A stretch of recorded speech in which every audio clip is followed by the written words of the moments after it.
El Evangelio cambia. El Evangelio Cambia cambia. realidades. Cambia El circunstancias. Evangelio cambia. Cambia las vidas. Para bien. Y para siempre. Para siempre. El Evangelio cambia la tristeza. y la convierte en gozo. Cambia las Las familias. comunidades. Está cambiando nuestra El nación. Evangelio Y está cambia. cambiando nuestra nación. La mayor experiencia del cambio para nuestra Venezuela. El cambio para nuestra Venezuela. El Evangelio cambia.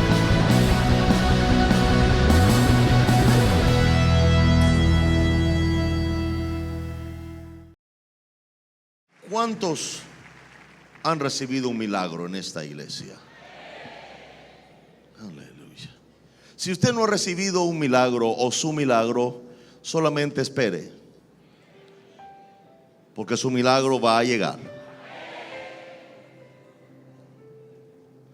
La mejor muestra es cuando alguien recibe un milagro. Cuando alguien recibe un milagro, usted tiene esperanza de recibir el suyo. El problema grave es cuando nadie recibe un milagro, o nunca nadie recibe ningún milagro. Entonces habría que preocuparse, porque entonces usted o yo diríamos: se acabaron o se agotaron los milagros. Pero imagínese sacarle un vaso con agua al mar. Así más o menos es la relación de los milagros en el cielo. Cuando alguien recibe un milagro, le sacó un vaso con agua al mar. ¿Por qué?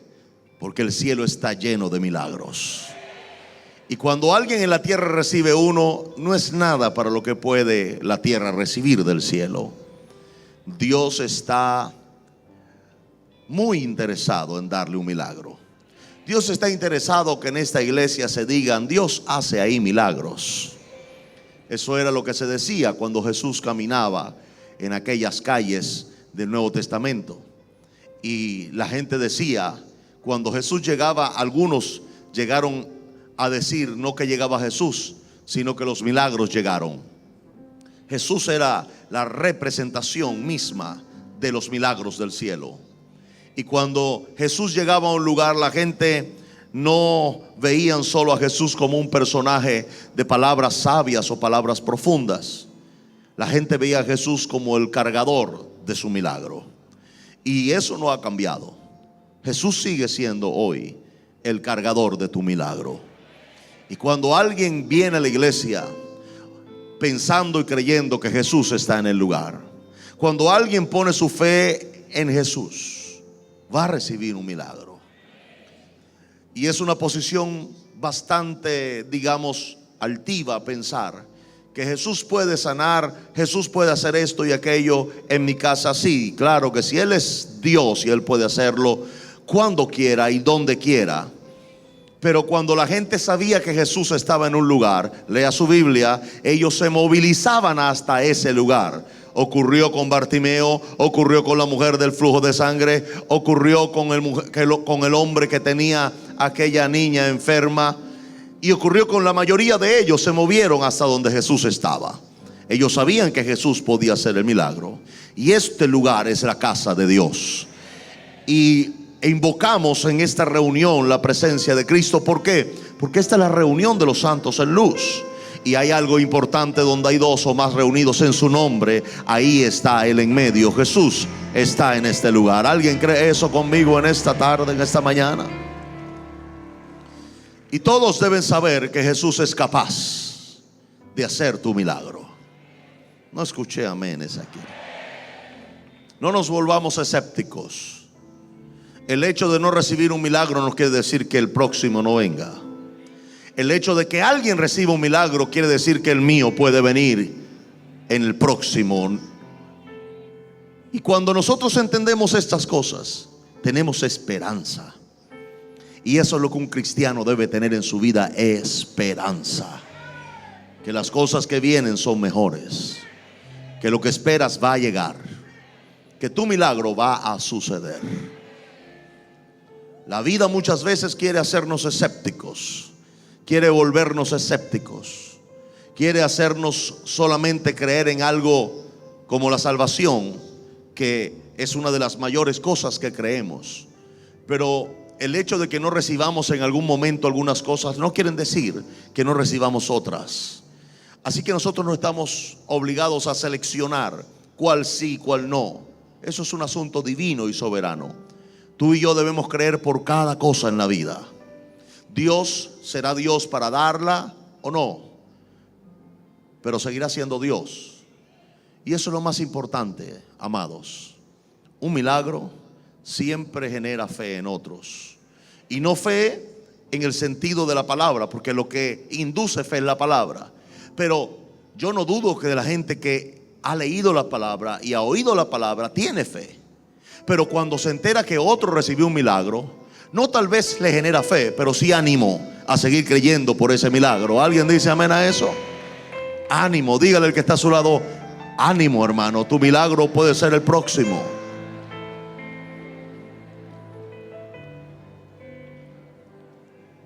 Yo he recibido muchos milagros en mi vida. Por eso yo creo en milagros. Yo creo que Dios es un Dios de milagros. Y mi fe siempre irá a ese nivel, a esperar lo mejor y lo más sobrenatural, porque mi Dios es sobrenatural. Él creó el cielo, la tierra y el universo. ¿Cómo no creará ese milagro para mí o para ti? Y no podemos dejar de creer nunca, iglesia, en lo sobrenatural, en lo que hoy no es, que mañana será, en lo que no se ve hoy, que mañana se verá. Debemos animarnos a la fe, animarnos a la fe. Y vuelvo a decirle, un milagro tal vez no genera fe, pero genera ánimo. Ánimo, ánimo, ánimo, ánimo. Es como el que, como muy coloquialmente explicarle, como el que va al abasto a buscar algún leche, por decirle algo, y va en camino. Y dice, y si no hay, y si la cola es muy grande, y si cuando llego se acaba. Pero cuando va camino, viene alguien con 2 paquetes en la mano, y esa persona ve a la persona y le dice: ¿qué pasó? ¿Hay leche? Sí, mira. Y yo no creo, pero me animo a seguir caminando hacia el abasto, porque si él recibió 2 kilos, yo puedo ir por 2 kilos también. ¿Cómo no va a entender eso? Y cada milagro tiene un nombre. Cada milagro tiene un nombre. El suyo tendrá su nombre. El mío lo tiene. Mi milagro se llama Valeria. Ven, mi amor. Yo traje mi milagro a esta iglesia hoy.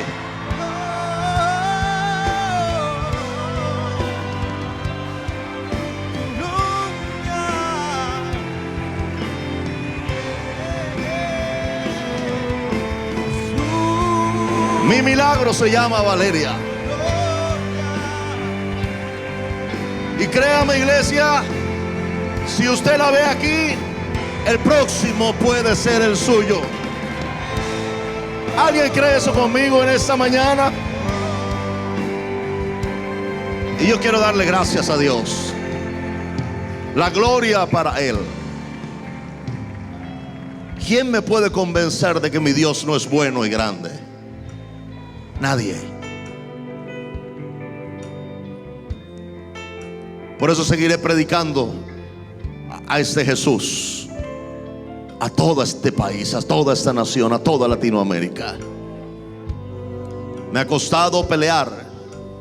En esta ocasión, este milagro también es suyo. Su oración, su respaldo, su solidaridad.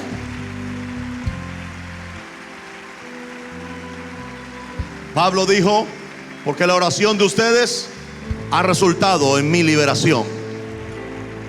Y no es la primera vez que soy libre de algo, pero créame, por primera vez entendí de qué manera amó Dios al mundo, que dio su propio Hijo para que hoy usted y yo tuviéramos vida. No hay nada más fuerte en la vida que ver la sentencia de muerte sobre un hijo. Créame, usted va a luchar de todas formas y maneras. Así que puedo saber un poco de lo que el Padre sintió al entregar su propio Hijo por usted y por mí. Pero en cuanto a mí, qué gran gracia, qué gran favor para conmigo, que Dios me haya dejado a mi hija. ¿Hasta cuándo? Creo que hasta que Él quiera, claro.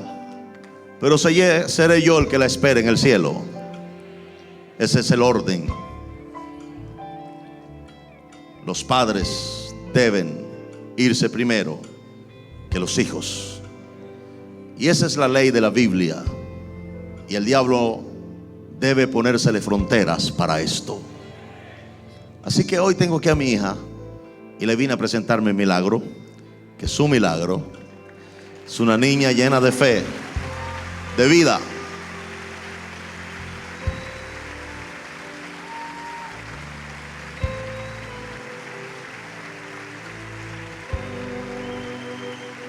Está llena de vida, pero también está llena de fe, y eso es algo que a mí enormemente me llena de satisfacción.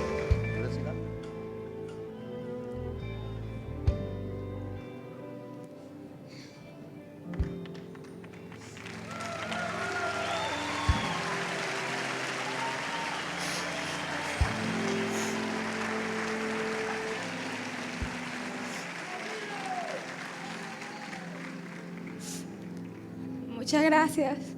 Muchas gracias a todos los que oraron por mí. Ustedes son mi familia.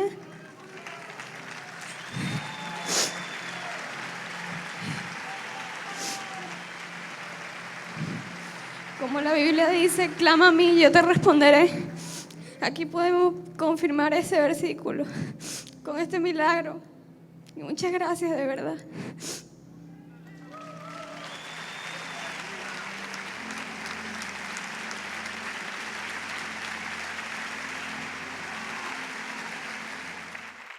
Leí una vez que la vida son recuerdos, y tiene toda la razón. La vida son recuerdos. Son buenos y son malos. Por eso es la vida. Me voy a asegurar que los recuerdos que tenga en mi vida sean buenos. O sea, me voy a concentrar en los buenos y voy a tratar de dejar atrás los malos. Porque eso es la vida. Son buenos recuerdos o malos recuerdos. Yo no sé por qué nos empeñamos. Esto no es el mensaje, solamente es un poco de lo que pienso. No sé por qué nos empeñamos en seguir pensando en lo malo que nos pasó y no exaltamos lo bueno que Dios ha hecho. Y no importa lo que me ha pasado, cuando yo recibo algo de Dios, lo levanto, lo meso, lo exalto, lo destaco, y lo malo lo trato de meter en un hueco, porque no me conviene ni me interesa estar recordando lo malo que me pasó. ¿Sabe que gente que no se deshacen de eso nunca pueden disfrutar lo bueno que Dios les da? Ni pueden disfrutar, ni pueden abrir un abanico para disfrutar con su gente, porque siempre están pensando en lo malo que les pasó, en lo malo que les pasó, en lo malo que les pasó. Y se vuelven tal vez tan egoístas que son capaces de hacer que nadie disfrute, porque ellos tienen un mal recuerdo. ¿Alguien está entendiendo lo que estoy diciendo? La vida son buenos y son malos recuerdos. ¿Qué hace usted alimentándose todos los días de los malos recuerdos teniendo tantos buenos? Dios mío. Grave, grave, grave. Mire, mi suegra, que es una, ¿cómo se llama? Asidua a la cosa esa de grabar todo. Todo lo graba, todo lo graba, todo lo graba, todo lo graba, todo lo graba. Y después lo ve. Me parece una buena práctica, porque así se mantiene recordando lo bueno. Hay gente que debería vivir con una grabadora para arriba y para abajo. Debería vivir con esa cosa, grabando solamente los buenos momentos. Momentos de alegría, momentos de risa, momentos de satisfacción, momentos de victoria, grabarlo. Y cuando el diablo o su propio pensamiento lo quiere envolver en lo malo, usted prende su grabadora y ve los buenos momentos. Y se recuerda que hay más cosas por la cual agradecer que por lo cual quejarse y amargarse. ¿Alguien dice amén a eso? Aleluya. Gracias, Jesús. Todos los días doy gracias por mi milagro. Quiero mantenerlo ahí, arriba. Gracias, Señor. Porque cada vez que usted da gracias por algo que recibió, lo recuerda. Por eso dice la Biblia que demos gracias por todo, pero no todo lo malo no, por todo lo bueno. Porque toda buena dádiva y don perfecto desciende de lo alto. ¿Me permite que le explique esto, por favor? Ok, un ejemplo. Usted se cae, se vuela los dientes. Usted no va a decir, gracias, Señor, porque me volé los dientes. Porque toda buena dádiva y don perfecto desciende de lo alto. Dios no te tumbó para volarte los dientes. Ahora, Él sí te dio los dientes antes, cuando los tenías ahí. Pero Él no te quitó los dientes. Tú los perdiste por no fijarte por dónde caminas. Pero bueno, ok, ya me caí. Me volé los dientes. Entonces, después usted cree que yo voy a estar dando vueltas sobre el asunto de que me caí y me volé los dientes. ¿No es mejor empezar a recordar las veces que caminé, que no me caí y que disfruté en la vida? Y que los dientes, bueno, me pondré plancha ahora, pero no voy a quejarme por eso toda la vida. ¿Alguien me está entendiendo? Porque eso no provino de Dios. Yo no puedo dar gracias por lo que no proviene de Dios, pero yo doy gracias por lo que proviene de Dios. ¿Qué proviene de Dios? Toda buena dádiva y don o regalo perfecto proviene del cielo. Entonces, ubique todas esas cosas por las cuales usted dio gracias, se alegró, se emocionó, se rió, disfrutó. Recuérdeles y dele gracias a Dios por eso. Y vaya olvidando todas las cosas que le han sucedido malas, porque seguramente que le han sucedido, claro, ¿a quién no? ¿Están entendiendo eso, verdad? Bien, ahora sí voy al mensaje. Verso 1, viendo la multitud, subió al monte, y sentándose vinieron a él sus discípulos. Y abriendo su boca les enseñaba diciendo: bienaventurados los pobres en espíritu, porque de ellos es el reino de los cielos. La primera bienaventuranza que Jesús enseña desde el monte de los olivos, o desde el monte de la bienaventuranza, es el punto de ser pobre en espíritu.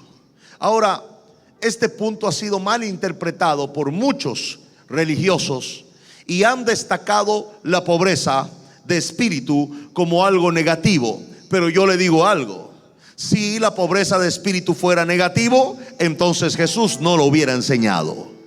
Segundo, han dicho que entonces a partir de este principio la escasez o pobreza debe ser vista como una bendición. No, nunca, déjeme explicarle, yo nunca puedo ver la pobreza y la escasez como una bendición. Yo no puedo ver como una bendición que los hijos no pueden estudiar. Yo no puedo ver una bendición de que la gente no se pueda vestir, que no vivan bien. No. Si algo un país debe orar y debe erradicar es la pobreza de su territorio, porque no es una bendición. No es una bendición. ¿Alguien dice amén a eso? Ok, el pobre es otra cosa. La pobreza es la condición. El pobre es el individuo. Le voy a dar una clase de política social. Le voy a volver a repetir esto. Ojalá lo oyera todo el mundo. El pobre es el individuo. La pobreza es la condición. La pobreza no debe ser usada como un arma para aprovechar al pobre. El pobre es el individuo, es víctima de una condición que se llama pobreza, pero él no tiene la culpa de esa condición. Es un sistema que tiene la culpa de esa condición.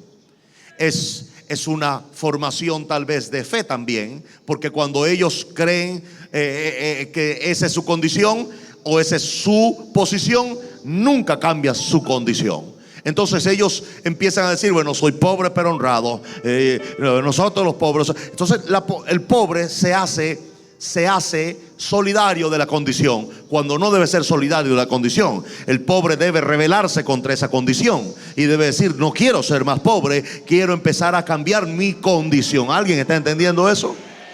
Bien. Ahora, la palabra pobreza es una cosa. ¿Está claro eso? Necesito enseñarle esto para poder continuar. Pobreza es la condición, pobre es el individuo. Por eso es que Dios le da buenas nuevas. ¿A quién? ¿A quiénes se la da? A los pobres. Pero no le dice a los pobres que le va a dar pobreza. ¿Por qué? Porque pobreza es la condición. Y Dios quiere que la condición cambie. Repito, Dios quiere que la condición del individuo cambie. Ahora, el pobre es una persona que no es el resultado de la pobreza. No. Y yo quiero que usted pueda separar estos términos, porque yo no le puedo decir a alguien humilde pobre. Le dije que le iba a dar una clase de política social. No le puede decir al pobre, o sea, no le puede decir al humilde pobre, porque no está usted llamándolo por su verdadera condición. Su condición es que está en pobreza, pero él no es pobre.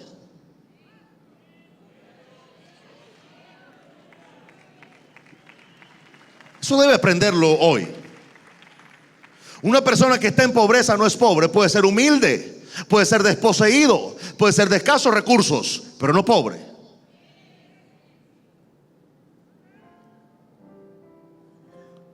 Porque pobre, como resultado de pobreza, no está bien correspondido. La palabra pobre puede ser enmarcada dentro de la humildad más que de la escasez. Présteme atención, porque es que necesito empezar como una clase. Después les predico. Pero necesito que usted entienda que cuando usted le dice a alguien pobre para referirse a su escasez, no está bien aplicado el término. Una persona por vivir en un rancho no es pobre. Le voy a decir una cosa: hay gente viviendo en ranchos más ricos que gente viviendo en casas caras. ¿Por qué? Porque esta persona no es una persona, puede ser una persona de escasos recursos, pero no es una persona escasa de bondad, o no es una persona escasa de humildad, que son valores que le dan altura, dignidad y riqueza a un individuo. De esa manera puedo decirle a usted que hay gente viviendo en ranchos más ricos que gente viviendo en casas caras.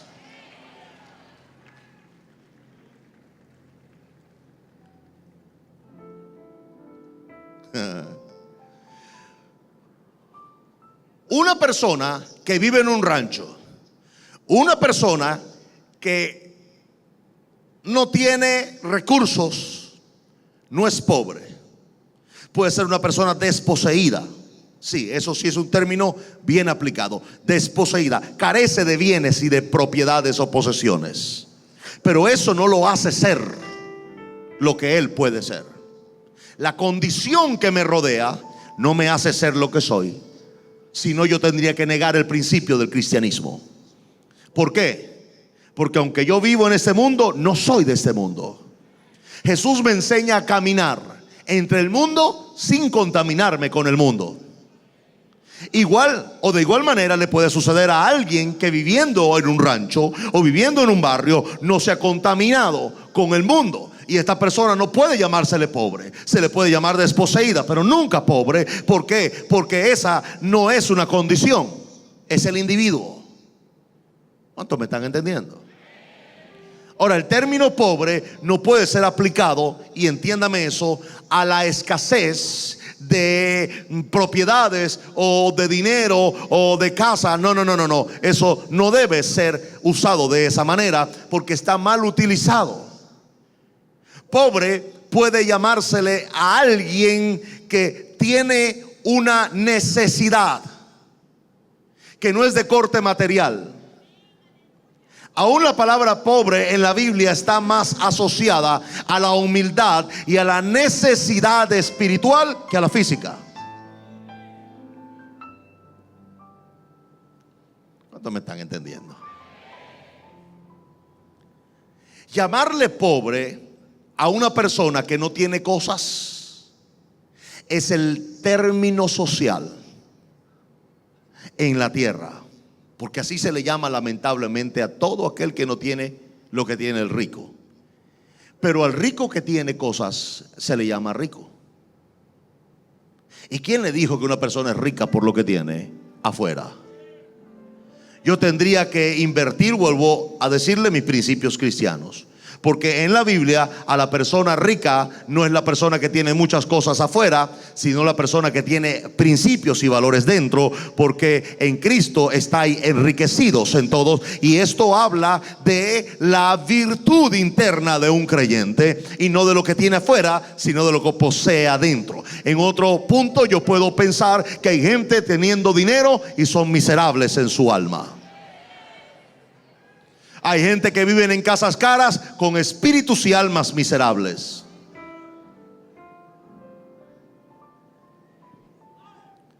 Bienaventurados entonces los pobres. ¿En qué? ¿En qué?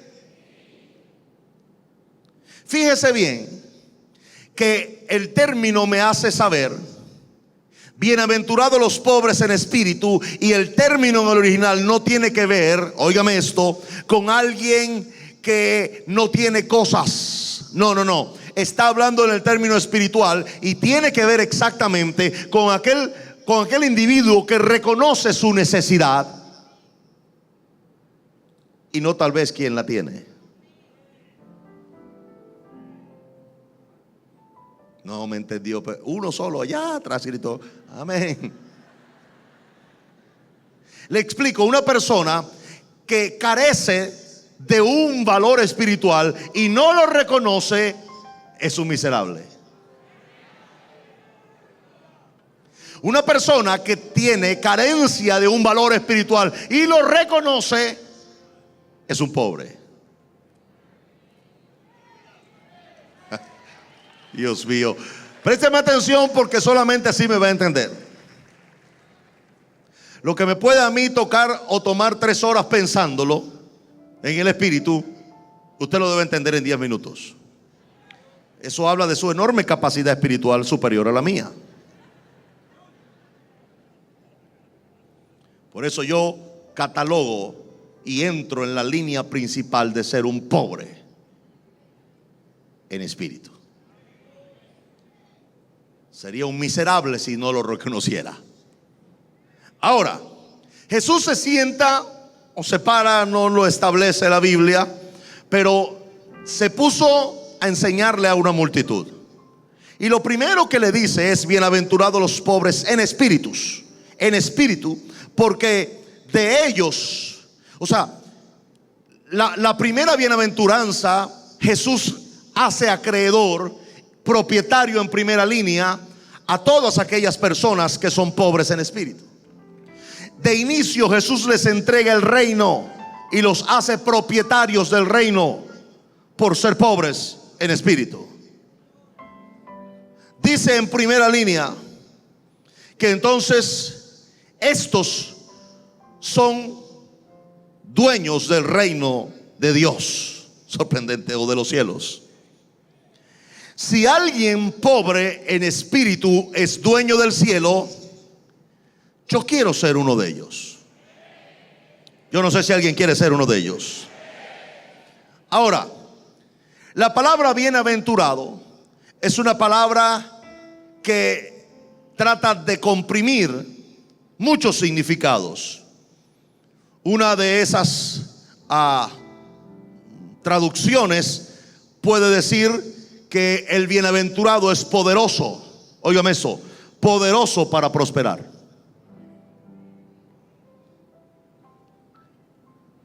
Búsquelo si quiere después, para que usted no me crea todo a mí, sino que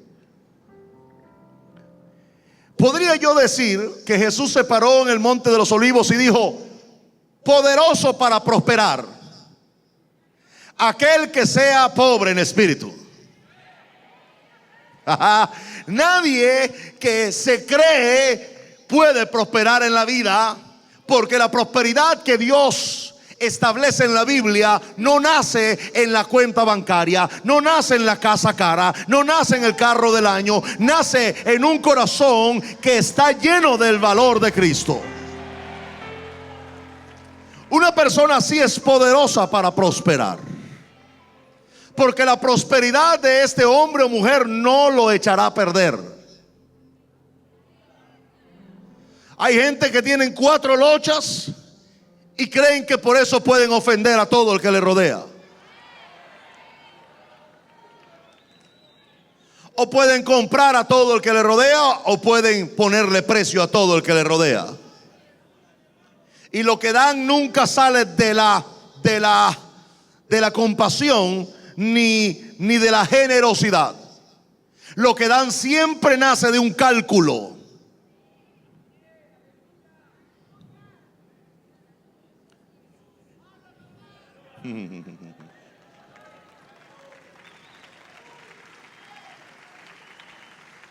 Eso no se llama prosperidad.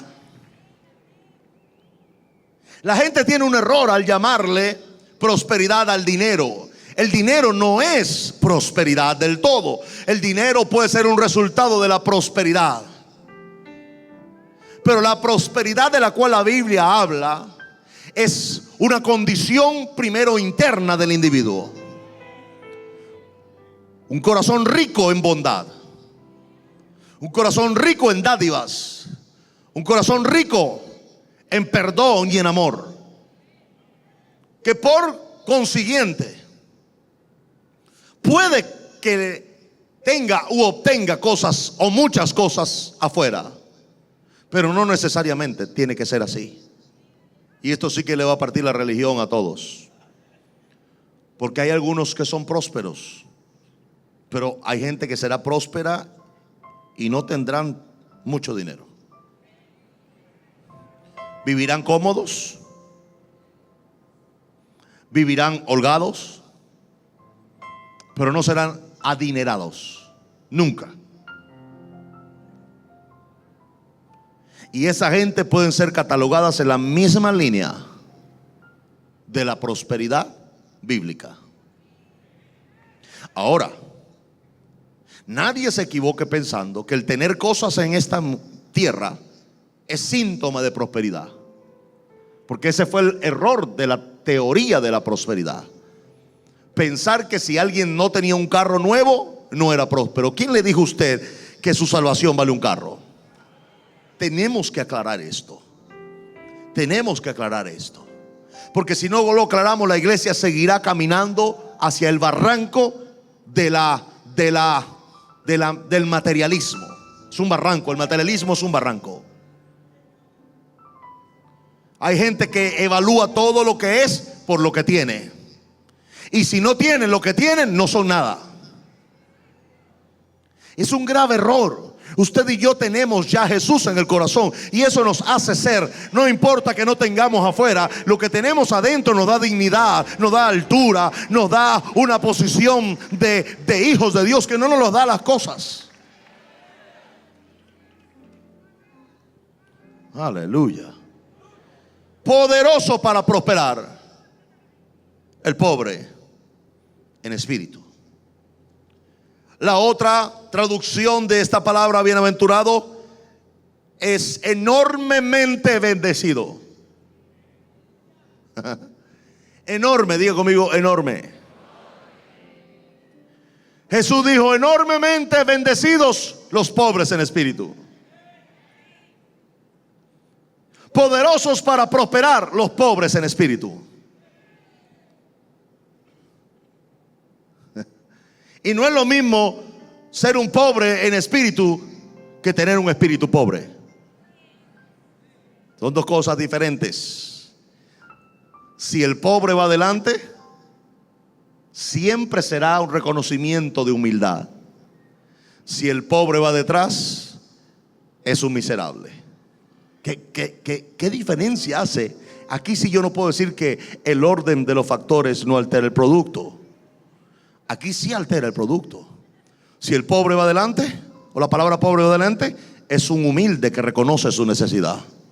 Si el pobre va detrás, es un miserable que no sabe que le hace falta todo, según Apocalipsis 3.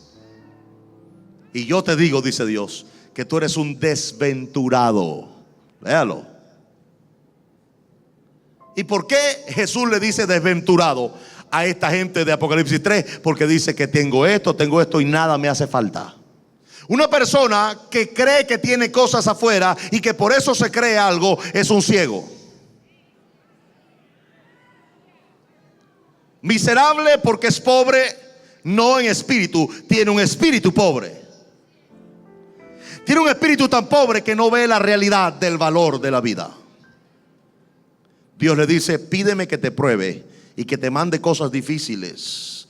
Y yo no soy el que te las mando, pero le puedo decir a alguien que te dé un poco de eso. Usted sabe quién es, para que puedas ver. Y yo le digo algo, yo le doy gracias a Dios por las pruebas que he pasado. No me han gustado. Que nadie me venga a decir, ay sí, qué rico. No. ¿A quién le gusta una prueba? A nadie. Pero lo que me ha dado carácter no son los momentos de alegría. Lo que me han dado carácter a mí no son los momentos de felicidad.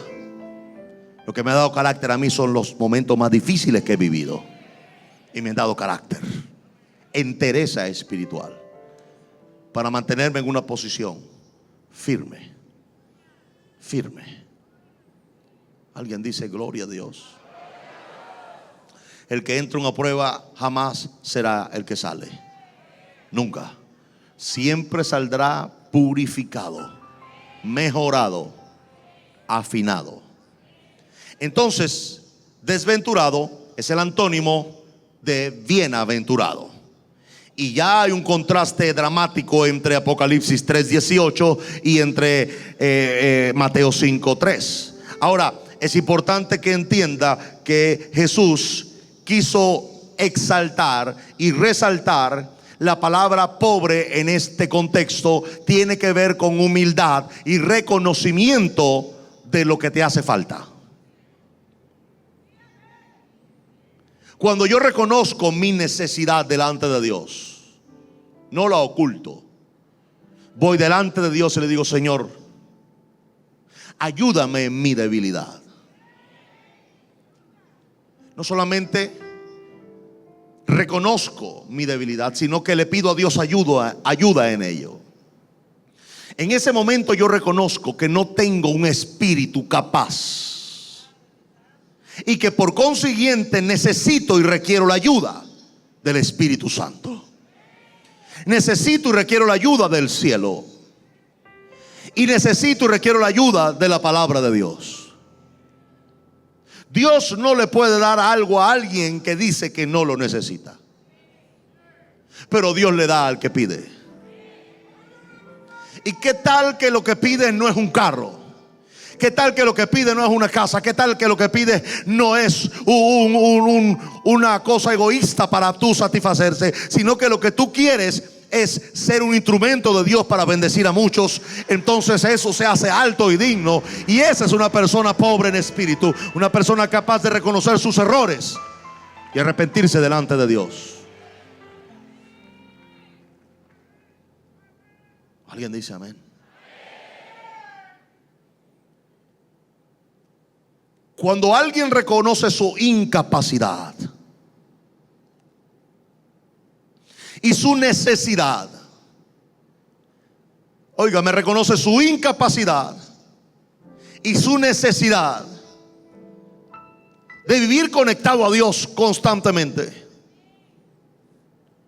porque sabe que su vida y éxito dependen de su conexión con Dios. No de su habilidad, no de su destreza, no de su don, sino de su conexión. Es una persona que no importa qué tan alto sea subido. Es una persona que no importa cuántos talentos Dios le dé o cuántas cosas Dios le ponga en la mano. Es una persona que reconoce su necesidad de su conexión y su incapacidad de poder caminar sin Dios de la mano. Óigame esto, gente pobre en espíritu siempre piensan en el beneficio de los que le rodean. Escucho aménes aquí. Y por esa condición, óigame, por esa condición, Dios tiene una deuda. Óigame, una deuda de bendición sobre esa gente.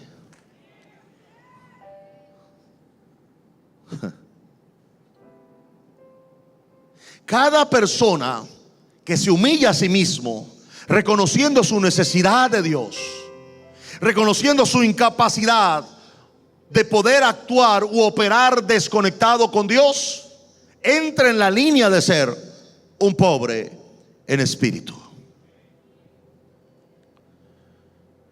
Una persona que reconoce ser pobre en espíritu jamás, óigame esto, jamás se compara con Dios. ¿Y cómo, pastor, puede alguien compararse con Dios? Cuando usted dice, ¿por qué a mí? Señor, ¿por qué a mí? Cuando tú dices a Dios, ¿por qué a mí?, está diciendo que tú no mereces. Y vuelvo a uno de los temas que toqué hace como 4 o 5 domingos atrás. Si tú no mereces lo que te está pasando, tampoco mereces la salvación. Si vamos a transarnos con Dios en lo que merecemos o no merecemos, vamos a salir con las tablas en la cabeza. Es mejor decirle a Dios, Señor, dame fortaleza para soportar esta prueba. Ayúdame a caminar de la mano contigo, pero no quejarse y mucho menos decirle a Dios, ¿por qué a mí? Un pobre en espíritu no se compara con Dios tratando de ser Dios al tratar de juzgar a un hermano por lo que hizo o por lo que le pasó. Todo aquel que trata de juzgar a otro se trata de igualar a Dios, que es el único y gran juez. No hay otro que pueda juzgar a los hombres. Solo Dios puede hacerlo. Cuando yo juzgo a alguien, yo estoy tomando la posición de Dios y me estoy igualando a Dios. No, 1000 veces no. En el hormiguero todos somos hormigas. Y hay un solo y gran Dios. Ahora bien, esta clase de gente, pobres en espíritu, tienen una meta en la vida. Óiganme, pobres en espíritu, tienen una meta en la vida. Su meta no es ser ricos, adinerados. Su meta no es tener billete. Su meta no es ser famosos. Su meta no es tener esta casa o este carro o esta mujer o este hombre. Su meta es llegar a ser, si en alguna manera, como dijo Pablo, igual a Cristo. Al menos Pablo dijo en su sufrimiento. Pablo fue un bravo. Pablo dijo, pues no seré de la clase que camina sobre el agua, no seré de la clase que reprende al mar y a la tormenta, pero soy de la clase que sufre como Jesús sufrió. Y por lo menos ahí soy igual a Él. Bárbaro este Pablo. Esta gente pobre en espíritu quieren ser como Jesús. Su meta cada vez que ocurre algo es, ¿qué haría Jesús? ¿Qué haría Jesús? Por esa razón, por querer ser parecidos a Jesús, por reconocer que no son como Él, entonces por esa razón oran, por esa razón ayunan, por esa razón se conectan con Dios, por esa razón vienen a la iglesia, por esa razón dan para el reino de Dios. Oh, gracias Jesús. ¿Sabe qué fue bien interesante? Que Jesús nunca trató de edificar un templo.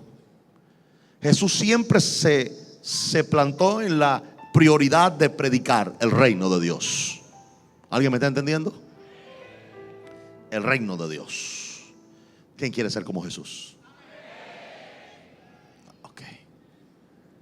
La única manera de que yo ¿cómo llamarlo? Me confronte, me autoconfronte, es estas preguntas. Si quiere las notas y después se las hace en casa. Pregúntese: ¿es usted tan santo como Jesús? Sería bueno que se viera en un espejo y se dijera: ¿eres tan santo como Jesús? ¿Eres tan poderoso como Jesús? ¿Eres tan amoroso como Jesús? ¿Eres tan compasivo como Jesús? Y vaya por ahí. ¿Eres tan perdonador como Jesús?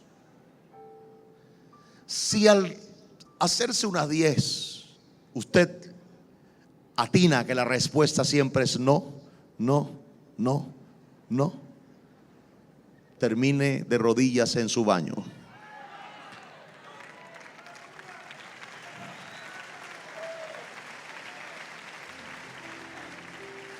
Diciendo: Señor, yo quiero ser como tú. Y como no soy como tú, Señor, yo reconozco mi incapacidad y mi necesidad de ser como tú, Señor. Oh, Señor, ¿cuántos quieren ser como Jesús? Por eso esto es práctico.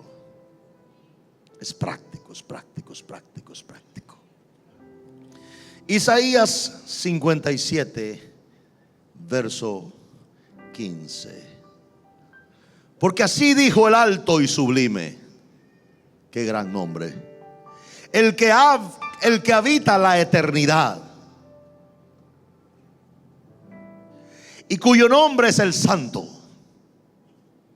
Yo habito en la altura y la santidad, y con el quebrantado y humilde de espíritu. Oh, Señor.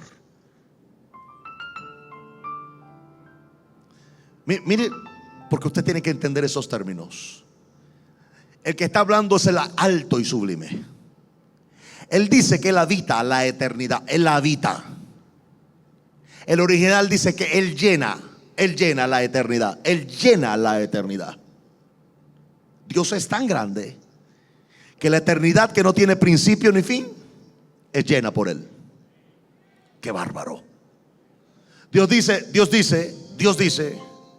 yo lleno la eternidad.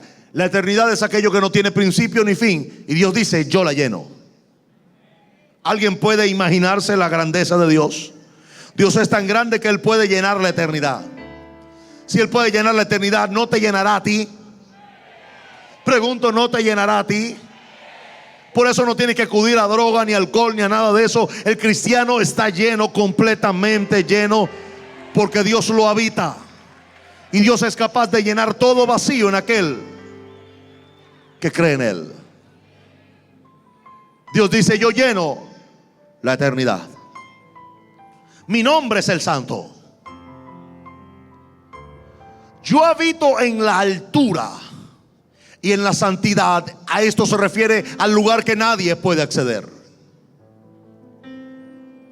Pero el Dios que es alto y sublime, el Dios que es santo, el Dios que llena lo eterno, y el Dios que habita en un lugar que es inaccesible, dice que Él es capaz y quiere estar con el quebrantado y humilde de espíritu. Padre Santo, ¿alguien quiere que Dios quiere estar con Él? ¿Alguien quiere que Dios quiera estar con Él? Aleluya. A Dios le gusta la gente que tiene humilde y quebrantado espíritu. ¿Qué es un quebrantado espíritu? Una persona tierna y sensible. Una persona que es capaz de sentir la necesidad de otros. ¿Alguien dice amén a eso? Y hay algo más importante. Dios no quiere que el humilde de espíritu desfallezca. Si Dios quiere darle fuerza a alguien, será el humilde de espíritu. Porque dice: y humilde de espíritu, para hacer vivir el espíritu de los humildes. Aleluya. Dios te quiere dar abundante vida. No escuché, Dios quiere darle abundante vida a los humildes de espíritu. ¿Alguien es humilde de espíritu? Al menos quiere serlo. Más que rico, más que famoso, más que respetado, tienes que querer ser humilde de espíritu. ¿Alguien dice amén a eso?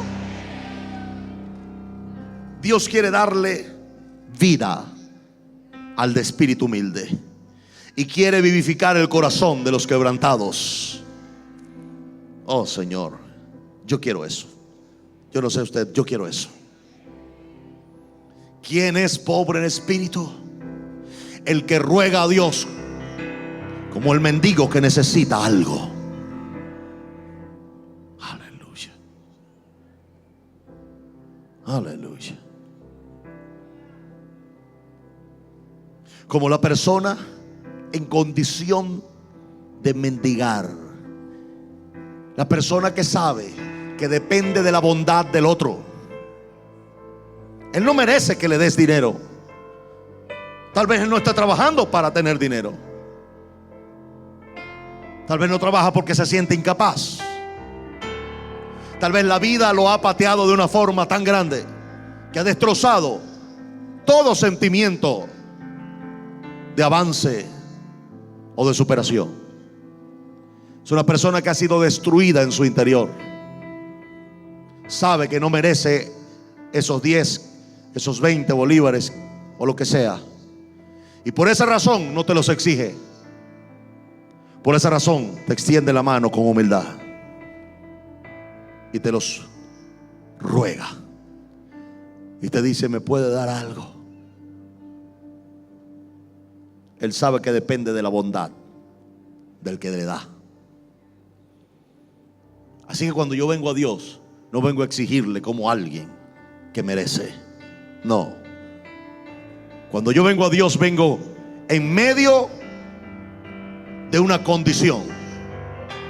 Reconozco mi incapacidad y reconozco mi necesidad. Diga: Señor, yo no merezco que tú me des este milagro, Señor, porque Job perdió sus hijos, porque tú perdiste tus hijos, Señor, pero es posible que yo no pierda la mía. Y de repente Dios levanta su mano, extiende su mano y te da un milagro que no mereces, pero que lo rogaste desde la condición del mendigo, desde la condición de la persona que es pobre en espíritu, que sabe que no lo merece, pero aún así lo ruega a alguien que se llama grande y bondadoso. Entonces Dios no se niega a la petición de alguien que viene desde la humildad de su condición y le dice: Señor, no lo merezco. Job era mejor que yo, Señor, David era mejor que yo, Señor, otros hombres eran mejor que yo.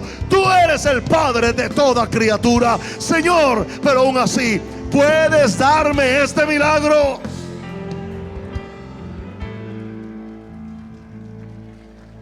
No es sorpresa pedirlo, pero es sorpresa recibirlo. Alguien dice amén a eso.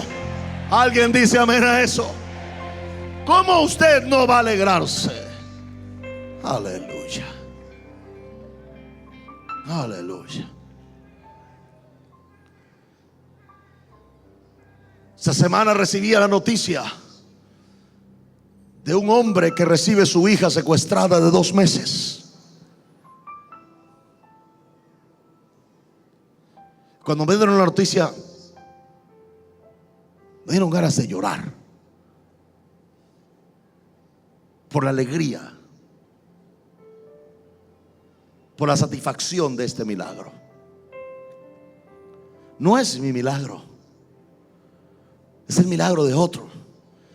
Pero cuando alguien tiene un espíritu humilde, es capaz de alegrarse con el milagro de otro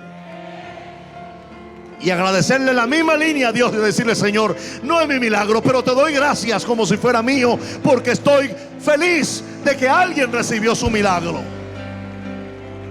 Una persona que es pobre en espíritu es capaz de alegrarse con los que tienen victoria, aunque la de él todavía no esté.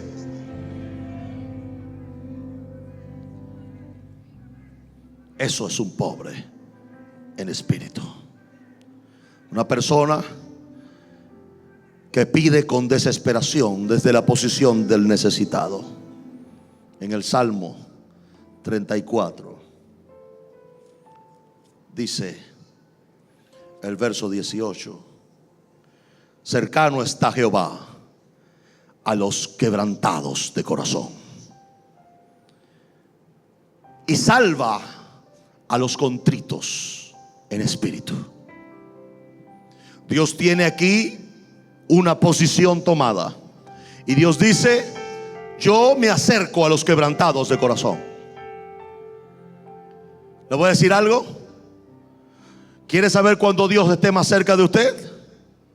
Sorprendentemente, la gente cuando se quebranta de corazón es cuando piensa que Dios está más lejos. El peor error.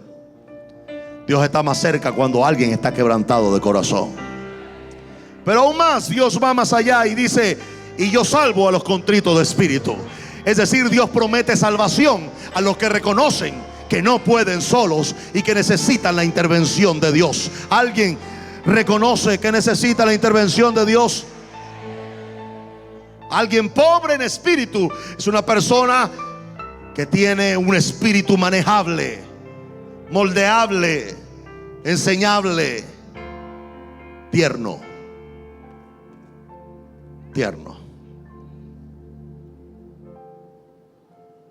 Una persona con un espíritu humilde y pobre en espíritu siempre tendrá una posición de ser humilde, moldeable, enseñable, tierno.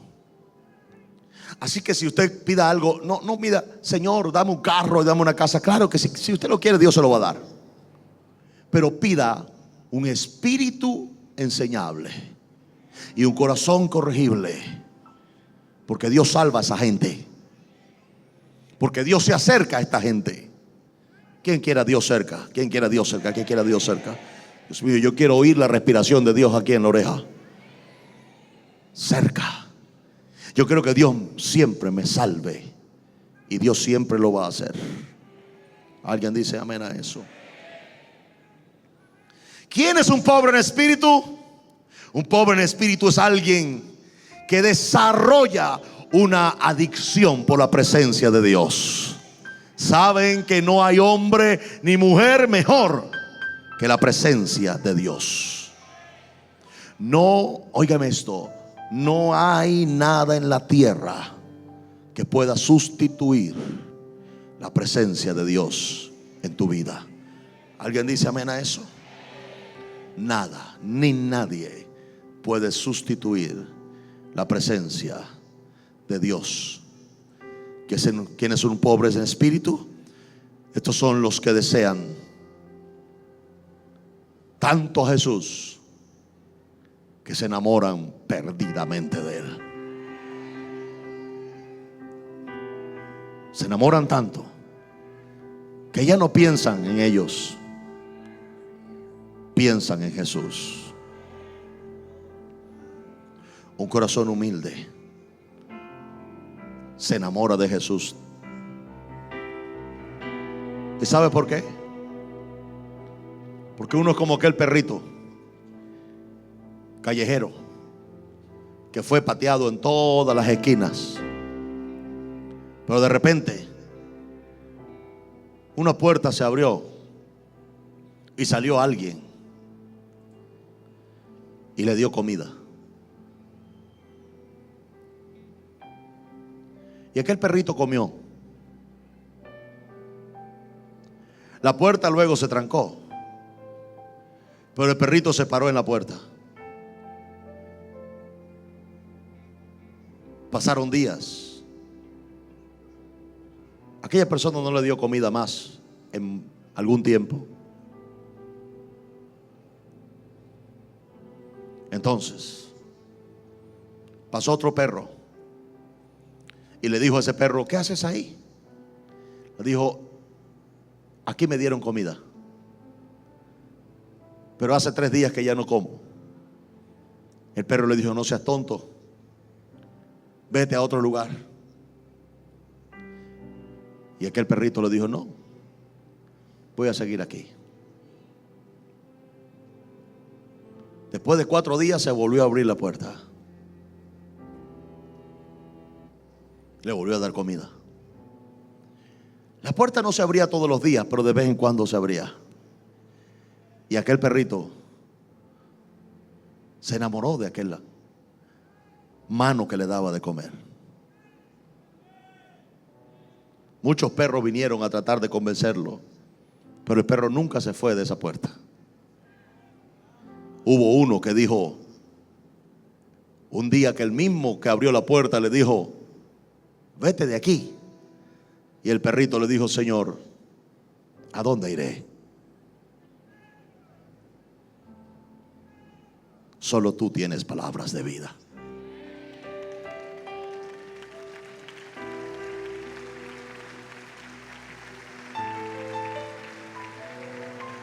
Yo no sé usted, pero nada vale mi amor por Jesús. Nada vale mi amor por Jesús. Y lo que me resta de vida lo seguiré sirviendo, porque reconozco que no puedo sin Él. Reconozco que nada soy sin Él. Reconozco que lo necesito a Él todos los días de mi vida. En cuanto a mí, el acercarme a Dios es el bien. Y le voy a dar un buen consejo para terminar. Un pobre en espíritu jamás dejará a su Señor. No importa que no obtenga lo que quiere. Él sabe o ella sabe que la mejor vida es esta. Y no hay otra mejor que esta. El Evangelio cambia. El Evangelio Cambia cambia. realidades. Cambia circunstancias. El Evangelio cambia. Cambia las vidas. Para bien Y para siempre. para siempre. El Evangelio cambia la tristeza. y la convierte en gozo. Cambia las familias. comunidades. Está cambiando nuestra El nación. Evangelio Que está cambia. cambiando nuestra nación. La mayor experiencia del cambio para nuestra Venezuela. El cambio para nuestra Venezuela. El Evangelio cambia.